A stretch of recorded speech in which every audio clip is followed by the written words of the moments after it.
चलिए दोस्तों, तो स्टार्ट कर रहे हैं आज हमारा चैप्टर इनवर्स ट्रिग्नोमेट्रिक फंक्शन। लिखिए, इनवर्स ट्रिग्नोमेट्रिक फंक्शन। हाँ, तो भाई इनवर्स ट्रिग्नोमेट्रिक फंक्शन जो चैप्टर है हमारा, इससे एक या 4 या 5 नंबर की एक प्रॉब्लम आ जाती है, ज़्यादा मुश्किल चैप्टर नहीं है। अब इनवर्स ट्रिग्नोमेट्रिक फंक्शन का मीनिंग क्या है, पहले ये समझो बच्चों। आपको याद होगा, आप लोगों ने पहले पढ़ी थी पिछले साल सीधी ट्रिग्नोमेट्री।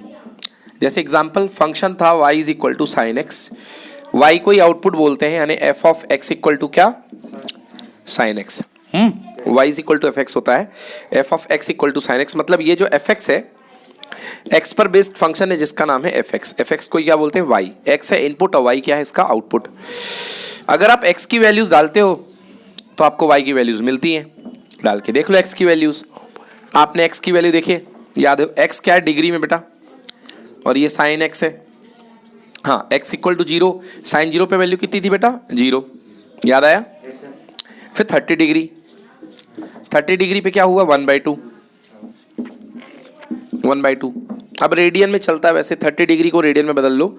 डिग्री को रेडियन बदलने के लिए करना कुछ नहीं, पाई अपॉन 180 का मल्टीप्लाई करते हैं ना, 30 डिग्री तो आपको रेडियन में भी आ जाए, तो 30 इंटू पाई अपॉन 180 यानी π/6।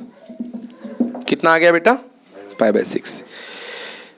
तो 0 को 0, 30 डिग्री को 1/2, 45 डिग्री को 1/√2, ओके।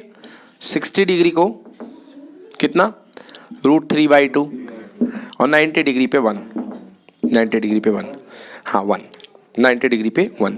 तो ये देखिए, ये जो फंक्शन था, ये आप एंगल देते रहे हो तो आपको बदले में क्या मिलती थी, रियल वैल्यू। एंगल देते तो क्या मिलती थी, रियल वैल्यू। कि साइन 0 पर वैल्यू 0 होती है, साइन 30 पर 1/2 होती है, इसको दोगे तो वो मिलेगी वैल्यू। तो ये एंगल देने पर वैल्यू मिल रही है। एंगल देने पर वैल्यू मिलने को बोलते सीधी ट्रिग्नोमेट्री, सीधा ट्रिग्नोमेट्रिक फंक्शन। एंगल दो, वैल्यू ले लो। अब अगर आप उल्टा फंक्शन चलाओगे, यहां से यहां गया, अगर आप उल्टा फंक्शन चलाओगे, अगर ये f है तो उल्टा फंक्शन मतलब क्या कहलाएगा, f इनवर्स। चक्की देखी होगी आपने, चक्की में आप गेहूं डाल दो तो आपको पिस करके क्या मिलेगा, आटा। अगर कोई ऐसी चक्की होती जिसका फंक्शन उल्टा होता, आप उसमें आटा डालते और पिस करके गेहूं निकलता, मतलब रिप्रोसेस होके उल्टा होकर के गेहूं निकलता। तो यही अपन को करना है इस बार। अब अपन इस ट्रिग्नोमेट्री में एंगल देंगे, उल्टा बोल गया, वैल्यू देंगे और क्या मिलेगा, एंगल। समझ गए। तो पहले बचपन से जो पढ़ते आए हैं वो क्या था, एंगल देते थे वैल्यू मिलती थी। अब जो पढ़ना है उल्टे ट्रिग्नोमेट्री में, क्या दोगे, वैल्यू दोगे, क्या मिलेगा, एंगल मिलेगा। समझ में आ गया जी। बट कुछ लफड़े हैं। लफड़े क्या, फंक्शन इनवर्स ट्रिग्नोमेट्रिक फंक्शन, जैसे ये क्या ट्रिग्नोमेट्रिक, बट आगे क्या लगा हुआ, फंक्शन। क्या लगा हुआ है, फंक्शन। फंक्शन होने के मैथमेटिक्स में कुछ रूल हैं कि कोई भी अगर मैथमेटिकल, आपके सामने कोई मैथमेटिकल एक्सप्रेशन लिखा हुआ है, उसके फंक्शन होने के पीछे कुछ शर्तें होती हैं। देखिए क्या शर्तें होती हैं। जैसे मैं कहूं,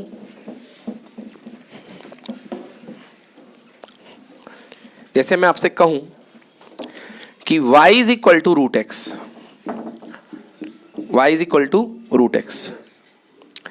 अगर y is equal to √x देखा जाए, अब x की वैल्यू आप रख रहे हो, x की वैल्यू आप रखोगे 4, x की वैल्यू क्या रखोगे, 4। तो x की वैल्यू अगर आप 4 रख रहे हो at x equal to 4, y is equal to √4, y equal to +-2। आया जी। मतलब x की वैल्यू 4 पर आंसर कितना आ रहा, +-2। दो आंसर है। x की एक वैल्यू पे y की कितनी वैल्यू, 2 वैल्यू। ठीक है। अब एक्चुअली मैंने आपको फंक्शन 11th में भी नहीं पढ़ाया है, तो मैं शॉर्ट में एक बात करूंगा जिससे आपको फंक्शन समझ में आ जाए, उतना जितना आपके काम का है। क्योंकि फंक्शन की प्रोसेस क्या क्या होती है देखना। अगर आपसे ये होता है डोमेन, ये होता है कोडोमेन। जिसमें आप इनपुट लेते हो वो कहलाता है कोडोमेन, समझ गए। और जिससे आपके आउटपुट आते हैं वो कहलाता है कोडोमेन, समझ गए ना। Input belongs to domain, input से आप एक्स छांटते हो, एक्स लेते हो, ठीक है ना। और कोडोमेन में से क्या छांटते हो, वाई। क्या छांटते हो, वाई, ये वाई। तो एक्स बिलोंग्स टू डोमेन और वाई बिलोंग्स टू कोडोमेन। ठीक ना। अब ये समझो बेटा, ये जो इनपुट सेट होता है इसको बोलते हैं अपन बेटा, चाइल्ड, और ये होता है पापा, डैडी। समझ गए। अब आप देखना जी, x की वैल्यू आपने कितनी ली, 4 ली, 4 ली, 4 के करस्पॉन्डिंग आउटपुट देखना कितने पापा। 4 का एक आंसर कितना आया, 4 के करस्पॉन्डिंग एक आंसर +2 और एक आंसर क्या, -2। बेटा 1, डैडी 2, पॉसिबल है क्या, नहीं। तो अगर एक इनपुट के करस्पॉन्डिंग 2 आउटपुट मिल जाएं तो वो कभी मैथमेटिकल रिलेशन फंक्शन नहीं होगा। रिलेशन तो होगा बट फंक्शन नहीं होगा। फंक्शन मतलब मैथमेटिकल रूल, मैथमेटिकल रूल, समझ गए ना। आपके पास y is equal to sine x है, देखना y equal to sine x में कहीं कुछ ऐसा नहीं होता है। y is equal to sine x ये आपके पास है। अगर मैं इसका ग्राफ आपको बना के दिखाऊं ना बच्चों, इसका मैं अगर आपको ग्राफ बना के दिखाऊं साइन एक्स का, देखिए क्या होगा। y equal to sine x का ग्राफ आपने देखा होगा इस तरीके से, सांप दौड़ा दो, ऊपर मैक्सिमम वैल्यू +1, नीचे कितनी, -1, ये लो, होता है ना बच्चों, ये ग्राफ होता है। अब देखो आप ये कितने डिग्री, 0 डिग्री, ये कितने डिग्री, 90 डिग्री, ये कितने डिग्री, 180 माय डियर, है ना। ये कितना, 270, और ये कितना, 360। रेडियन में लिखना हो तो π/2 का टेबल पढ़ दिया करो। π/2 1 जा π/2, π/2 0 से शुरू होगा, π/2 0 जा 0, π/2 1 जा π/2, π/2 2 जा 2π/2, 2π/2 बोले तो पाई, π/2 3 जा 3π/2, π/2 4 जा 2π, π/2 5 जा 5π/2, π/2 6 जा 3π। देख लिया। अब आप इसका डोमेन और रेंज बना के निकाल के देख लो, चाहे कहीं भी देखना हो तो। ये डोमेन, ये रेंज, ठीक है। 0 degree, 90 degree, 180 degree, 270 degree, 0 degree, 180 degree, 90 degree, इसके बाद 270 डिग्री,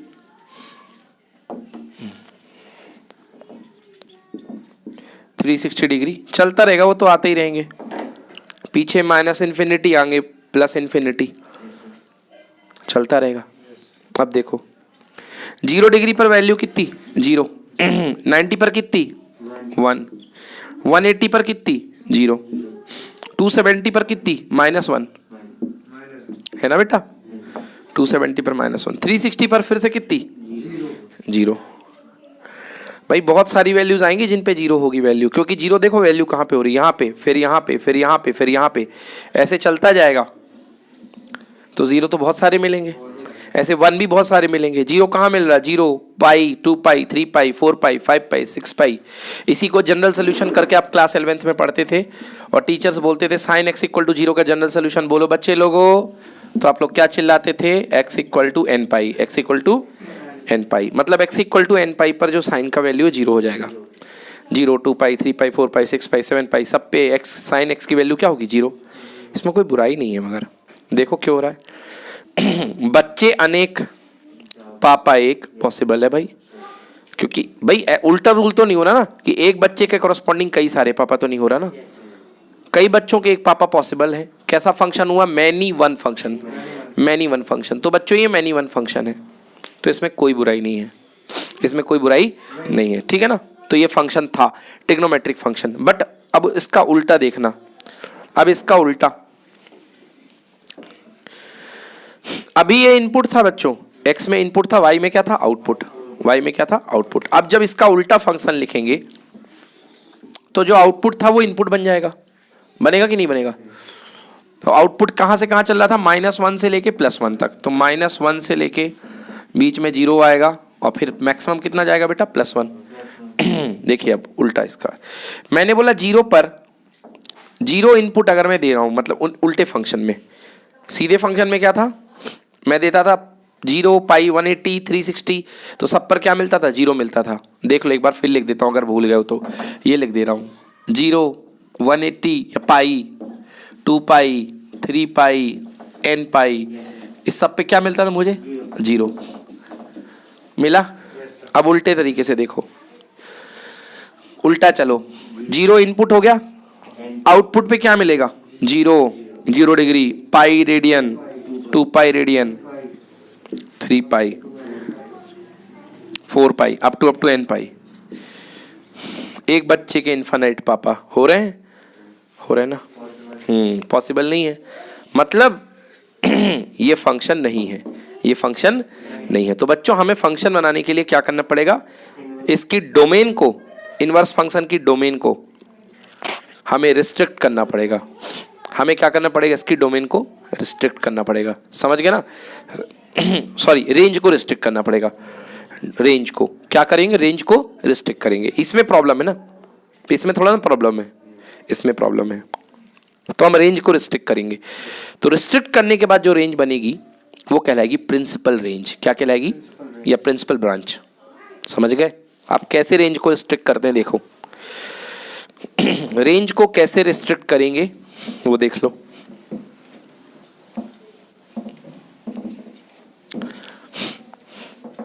अपन रेंज को कैसे रिस्ट्रिक्ट करते हैं, ध्यान से देखना। प्रॉब्लम कहां से शुरू हुई है? साइन 0 का, साइन का ग्राफ ये है,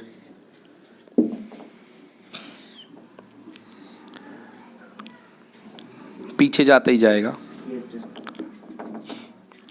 -1 +1, ठीक है ना? पहले x डोमेन था और y क्या था? आउटपुट था। x था इनपुट, y क्या है? आउटपुट। अब x हो जाएगा आउटपुट और y हो जाएगा इनपुट। मतलब इनपुट में मैं कहां से कहां दूंगा इसको? इनवर्स फंक्शन अगर मैं बना रहा हूं तो मैं इनपुट कहां से कहां तक दूंगा? -1 से लेके +1 तक, ठीक है ना? अब -1 से लेके +1 में देखो, -1 से लेके +1, और आप ये -1 है, ये +1 है, ये जोन आपका इनपुट बन चुका है, ठीक है? आपको इस पर ऐसा आउटपुट लेना है जो एक बार में एक बार आए, केवल रिपीट ना करे। समझना, भी सारी चीजें समझ में आ जाएगी। अब मैं अगर आपको कहूं कि यदि आप यहां से लेकर के यहां तक की ब्रांच देखो तो इसमें -1 से लेके +1 की सारी वैल्यू इंक्लूड हो रही कि नहीं हो रही है? हो रही है ना? तो इसके कॉरस्पॉन्डिंग जो एंगल बनेगा वो क्या बनेगा? -π/2 से लेकर के +π/2। आया समझ में कि नहीं आया? अब आप कहोगे सर मैं इसके आगे ले लूं तो क्या दिक्कत है? ले लीजिए। मान लीजिए आपने इनवर्स फंक्शन में उल्टे में डाला था 1/2। कितना डाला था? 1/2, हाँ या ना? तो अगर यहां तक लोगे तो इसके कॉरस्पॉन्डिंग केवल एक ही एंगल आपको मिल रहा है, ये देखो 60 डिग्री, सॉरी 30 डिग्री, बोलो यस। बट यदि इसको भी लेते हो तो ये एक एंगल ये मिल गया आपको। अब फिर परेशानी खड़ी, क्योंकि 1/2 के कॉरस्पॉन्डिंग 2 पापा, एक ये और ये 2 क्यों? फिर आगे सबको लो, तो जितने बार वो क्रॉस करेगा उतने डैडी आएंगे। समझ में आया कि नहीं आया? तो कुल मिलाकर के हम क्या करते हैं? हम रेंज को रिस्ट्रिक्ट करते हैं। क्या करते हैं? रेंज को रिस्ट्रिक्ट करते हैं, जिससे कि एक इनपुट के कॉरस्पॉन्डिंग केवल एक ही आउटपुट निकले। तो इसको बोलते हैं अपन प्रिंसिपल ब्रांच। ठीक है जी? आगे जी समझ में? तो ये कहलाता अपना प्रिंसिपल ब्रांच। तो सबसे पहले सारे फंक्शन की प्रिंसिपल ब्रांच जान लो कि कितनी प्रिंसिपल ब्रांच कौन सी होती है, ठीक है? So y is equal to sine inverse x। अब देखो, अब अपना फंक्शन डिफाइन है, यहां से लेकर के यहां तक में ये फंक्शन अपना डिफाइन है। बोलो जी, आ गया ना? इसमें डिफाइन है, इसमें कोई प्रॉब्लम नहीं है। आप देख लो यहां पे कोई सिंगल वैल्यू तो दे रहा है यार।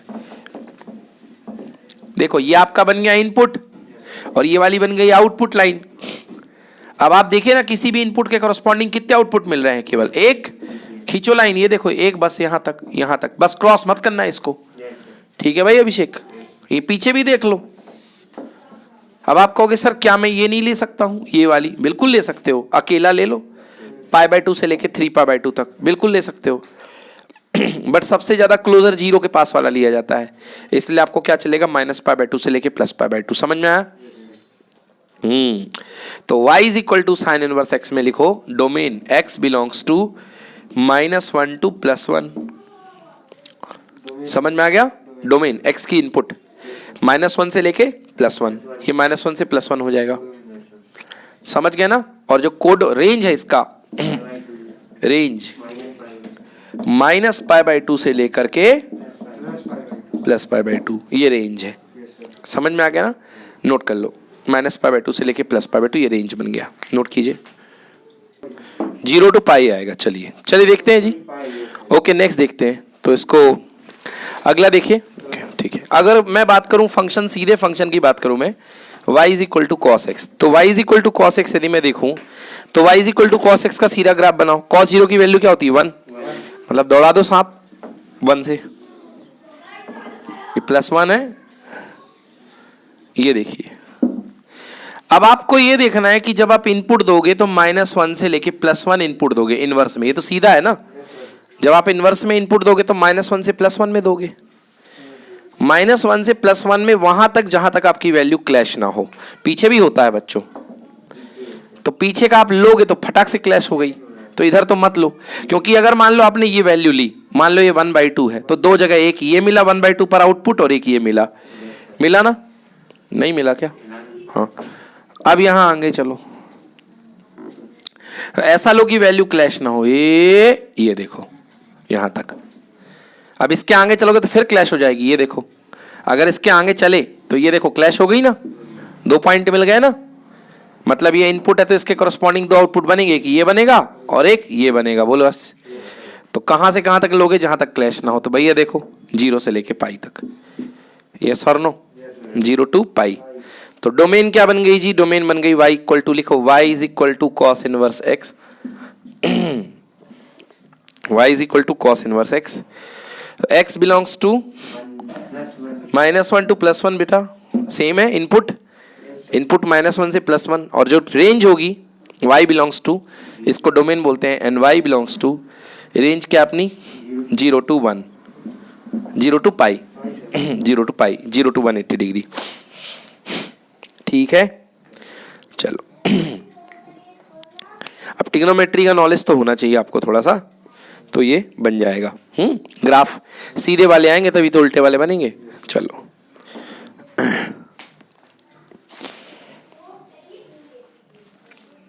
अगला देखो, अगर मैं आपको y is equal to 10x का ग्राफ बताऊं तो देखना कैसा जाता है। y is equal to 10x का ग्राफ, उससे देखना y is equal to 10x, सीधा ट्रिग्नोमेट्रिक फंक्शन, ये x एक्सिस ये y एक्सिस।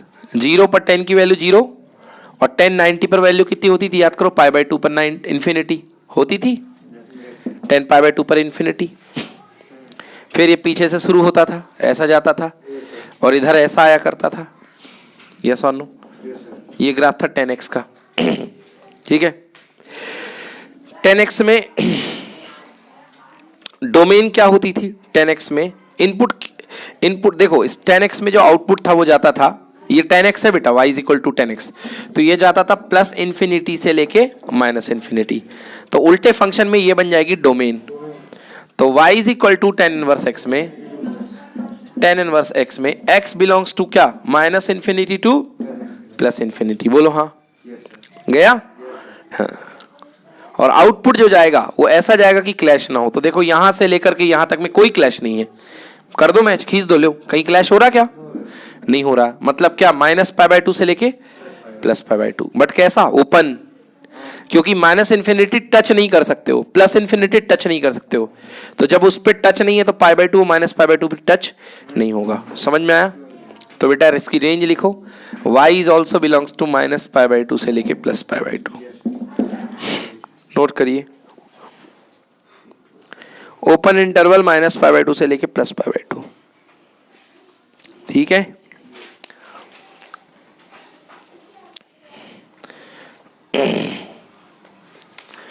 तो ये हो गई इनकी डोमेन और रेंज।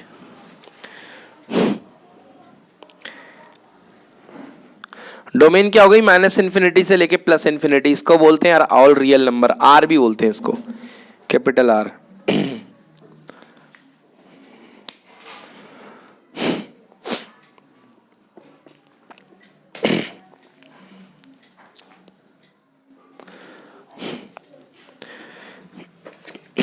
चलो जी, अब लिख लो, हाँ तो ऐसे सबके बनाने हैं। अब 3 के ही मेन इंपॉर्टेंट है बच्चों, कॉट वॉट के कोई खास इंपॉर्टेंट नहीं है, वो सब अपन। अब बोलोगे सर हमें कॉट में आ गया क्वेश्चन, तो क्या करोगे, कॉट को 10 में कन्वर्ट कर लेना। अभी सिखा देंगे हम आपको कॉट को 10 में कन्वर्ट करना, नहीं तो प्रिंसिपल वैल्यू फिर याद कर लो। मैंने तो सीधे 10 में ही कन्वर्ट करके करना है, मैं तो अभी तक याद ना करा। कोई भी क्वेश्चन कॉसेक का आ गया तो मैं साइन में कन्वर्ट कर लेता हूं, सीधे साइन में कन्वर्ट कर लो, है ना। वैसे लिखना हो तो लिख लो, मैं बोले देता हूं, लिखो। कॉट इनवर्स एक्स डोमेन है R, cot inverse x domain है आर, और प्रिंसिपल वैल्यू जो रेंज में आएगी, हाँ कॉट इनवर्स एक्स डोमेन है आर, और रेंज भैया 0 to π/2, 0 to π, sorry. Cot inverse x domain R ले लो, रेंज 0 to π। बोलो। Open, open 0 to π। कॉट की वैल्यू 0 कहीं होती नहीं है ना, कॉट 0 नॉट डिफाइंड, कॉट की वैल्यू 0 आती नहीं थी तो ओपन में ही लेंगे, है ना। 0 to π ओपन। लिखो next sec inverse x, sec inverse x, इसका domain x belongs to r minus open interval -1 से लेके +1, क्योंकि सेक की वैल्यू कभी -1 से +1 के बीच में नहीं होती थी। Range 0 to π close interval excluding π/2, π/2 क्योंकि सेक π/2 अनडिफाइंड होता था, तो π/2 आउटपुट में भी ही नहीं देगा क्योंकि इनपुट में भी नहीं लेता था। Cosec inverse x, x belongs to r -1 to +1, range -π/2 से लेके +π/2, close interval excluding 0, excluding 0। Done, ठीक है जी।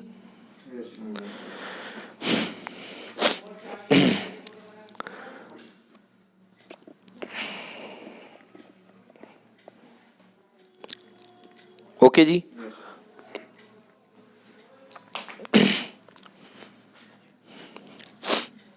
अब लिखो रेसिप्रोकल फॉर्मूले,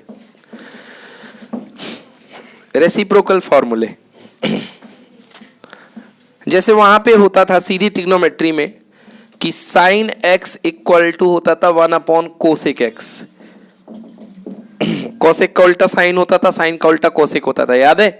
तो यहाँ पे ऐसे ही थोड़ा सा इसी टाइप का मिलता जुलता हुआ लिखो, sine inverse 1/x equal to cosec inverse x, और sine inverse x equal to cosec inverse 1/x। ठीक है, तो sine inverse 1/x equal to cosec inverse x, और cosec inverse 1/x equal to sine inverse x, मिलता जुलता। ठीक है, चलो बोलो आनंद, टेन इनवर्स और कॉट में रिलेशन क्या होगा। Tan inverse x equal to cot inverse 1/x, और cot inverse x equal to क्या होगा, टेन इनवर्स 1/x। कॉट का उल्टा टेन होता है, बस इतने याद रखना, 1/x आ जाएगा। रेसिप्रोकल में जाने के लिए चलो बताओ Naveen, sec inverse x equal to क्या होगा, cos inverse, cos cos cos inverse 1/x, ठीक ना। और cos inverse x equal to sec inverse 1/x लिख लो।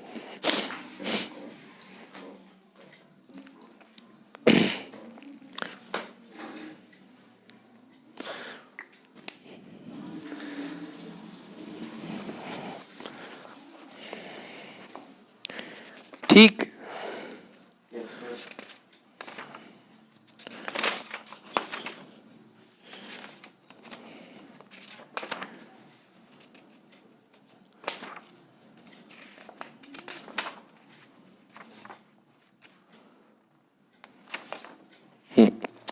चलिए अगला लिखिए आइडेंटिटी। अगली आइडेंटिटी लिखते हैं। आइडेंटिटी है sine inverse x plus cos inverse x equals to, बच्चों लिखो pi by 2। Sine inverse x plus cos inverse x equals to pi by 2।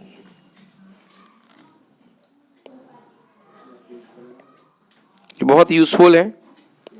Sine inverse x plus cos inverse x equal to pi by 2।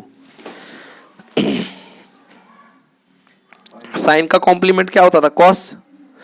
तो sine inverse x plus cos inverse x equal to pi by 2, ठीक है ना। दूसरा, हाँ, ten का क्या होता था? कॉट। तो tan inverse x plus cot inverse x pi by 2। And last cosec का क्या होता था? सेक। तो cosec inverse x plus sec inverse x equals to pi by 2।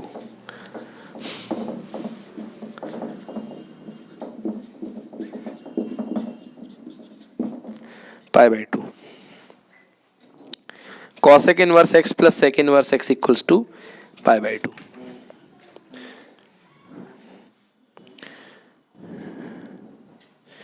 ठीक। चलिए अब लिखते हैं निगेटिव एंगल फॉर्मूला। ये एक फॉर्मूले हो गए। अब आगे लिखो negative angle formula. Negative angle पे देखते हैं। जैसे निगेटिव एंगल पे आपका sine of minus theta equal to क्या होता था? Minus sine theta. याद दिला देता हूं थोड़ा, सीधी ट्रिग्नोमेट्री, विश्वास जग जाएगा। याद होगा आपको sine minus x equal to क्या हुआ करता था? Minus sine x. और cos minus x equal to क्या हुआ था? Cos x. और tan minus x equal to क्या होता था? Minus tan x. याद आया? और sec minus x equal to क्या होता था? Sec x. ठीक है। और इसी का उल्टा cosec minus x equal to minus cosec x और cot minus x equal to minus cot x. तो ऐसे यहां पे इनवर्स ट्रिग्नोमेट्री पे लिखो बच्चों, sine inverse minus x equal to minus sine inverse x.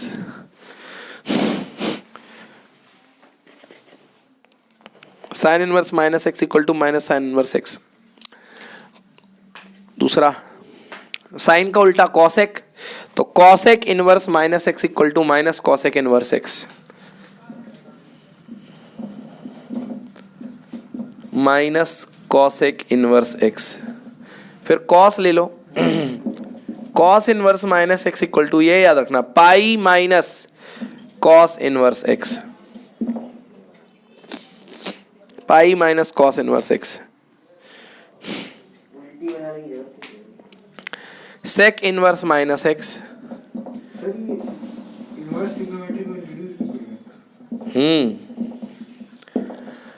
Pi minus sec inverse x. क्या बोल रहे हो? ये इनवर्स ट्रिग्नोमेट्री था sir.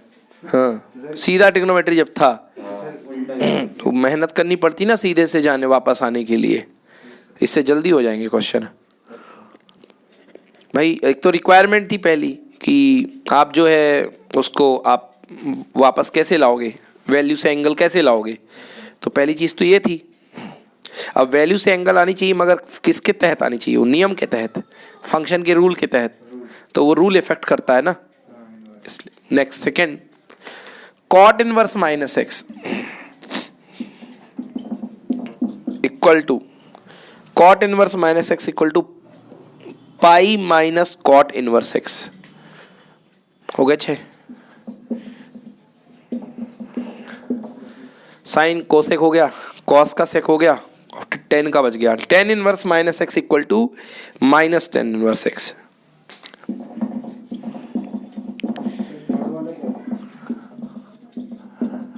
Cos inverse minus x equal to pi minus cos inverse x. और tan inverse minus x equal to minus tan inverse x.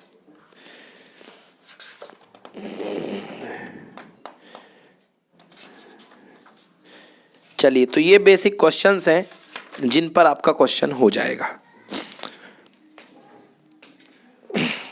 अब एक दो क्वेश्चन करा देता हूँ जिससे आपको समझ में आए कि करना क्या अपन को, है ना। हाँ, अप्लाई करके बता देता हूँ।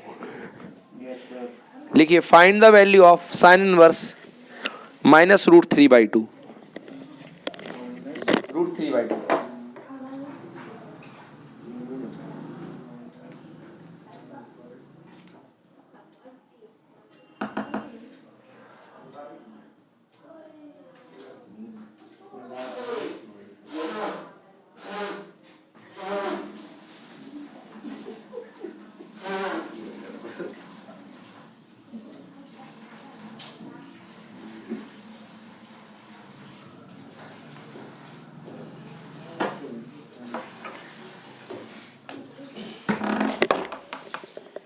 लिखा -2/2। चलिए, हाँ ये तो क्वेश्चन है, सॉल्व करना है इसको। देखिए क्वेश्चन है, सॉल्व करना है साइन इनवर्स। इसको क्वेश्चन को y ले लिया करो सबसे पहले। Let y is equal to sine inverse minus root 3/2। बोलो जी हाँ। आप देख भाई, माइनस रूट 3/2 है। क्या इसे आप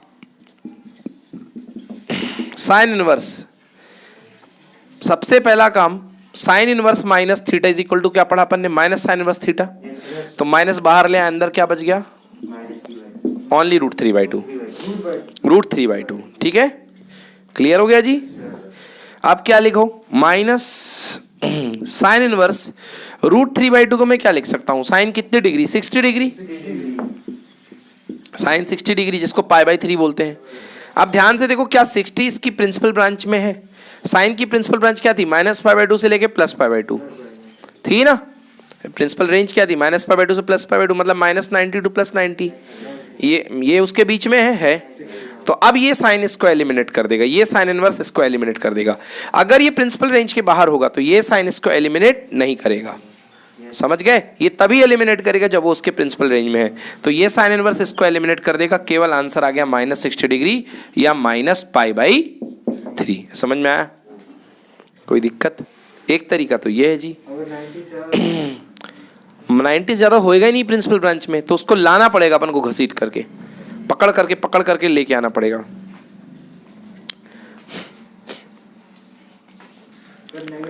करवा देता हूँ एक क्वेश्चन। कहाँ रह गया, लिखा ना मैंने, ये तो बाहर आ गया था ना शुरुआत में ही इस रूल से, वो तो रहेगा ही।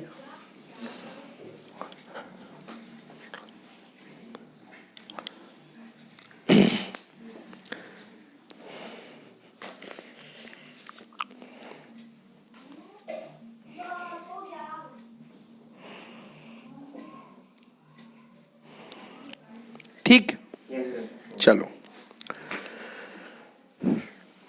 ठीक है। चलिए क्वेश्चन लिखिए, फाइंड,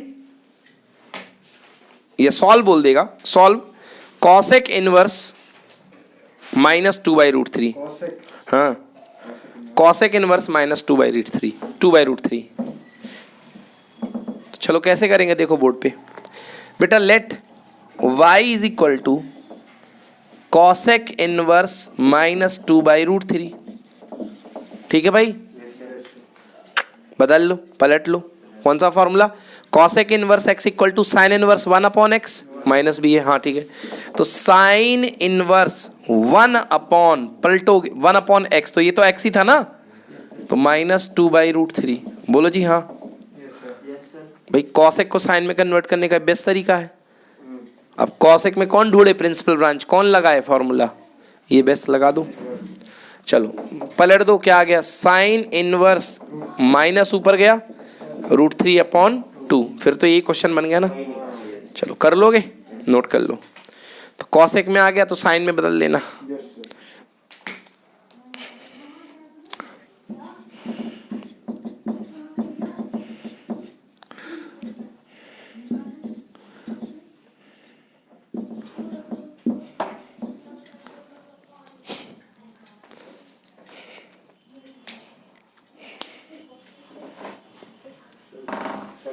कोचिंग 1 बजे, अच्छा ठीक है। यस, अगला क्वेश्चन लिखिए, solve sine inverse 4π/3। Solve sine inverse 4π/3।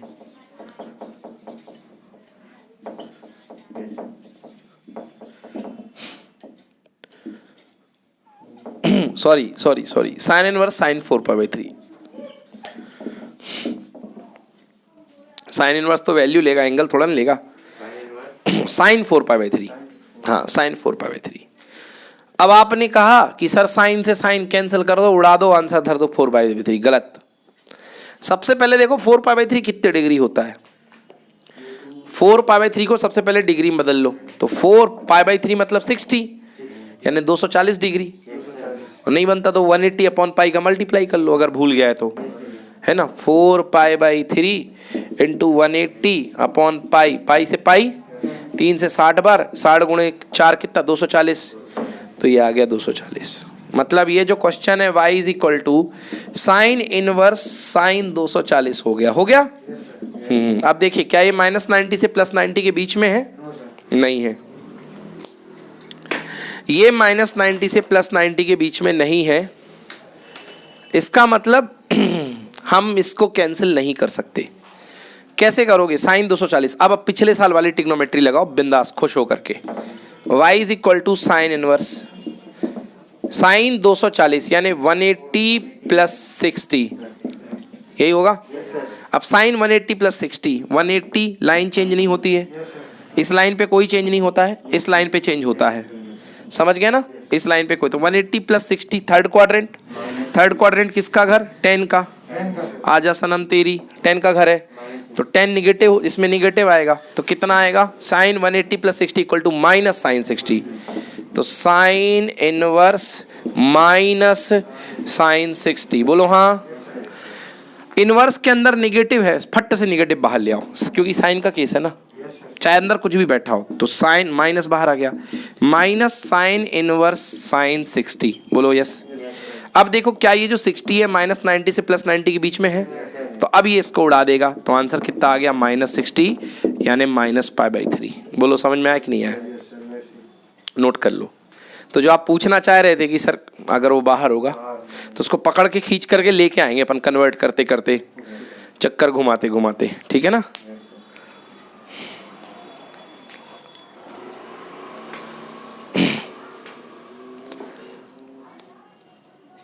ठीक है।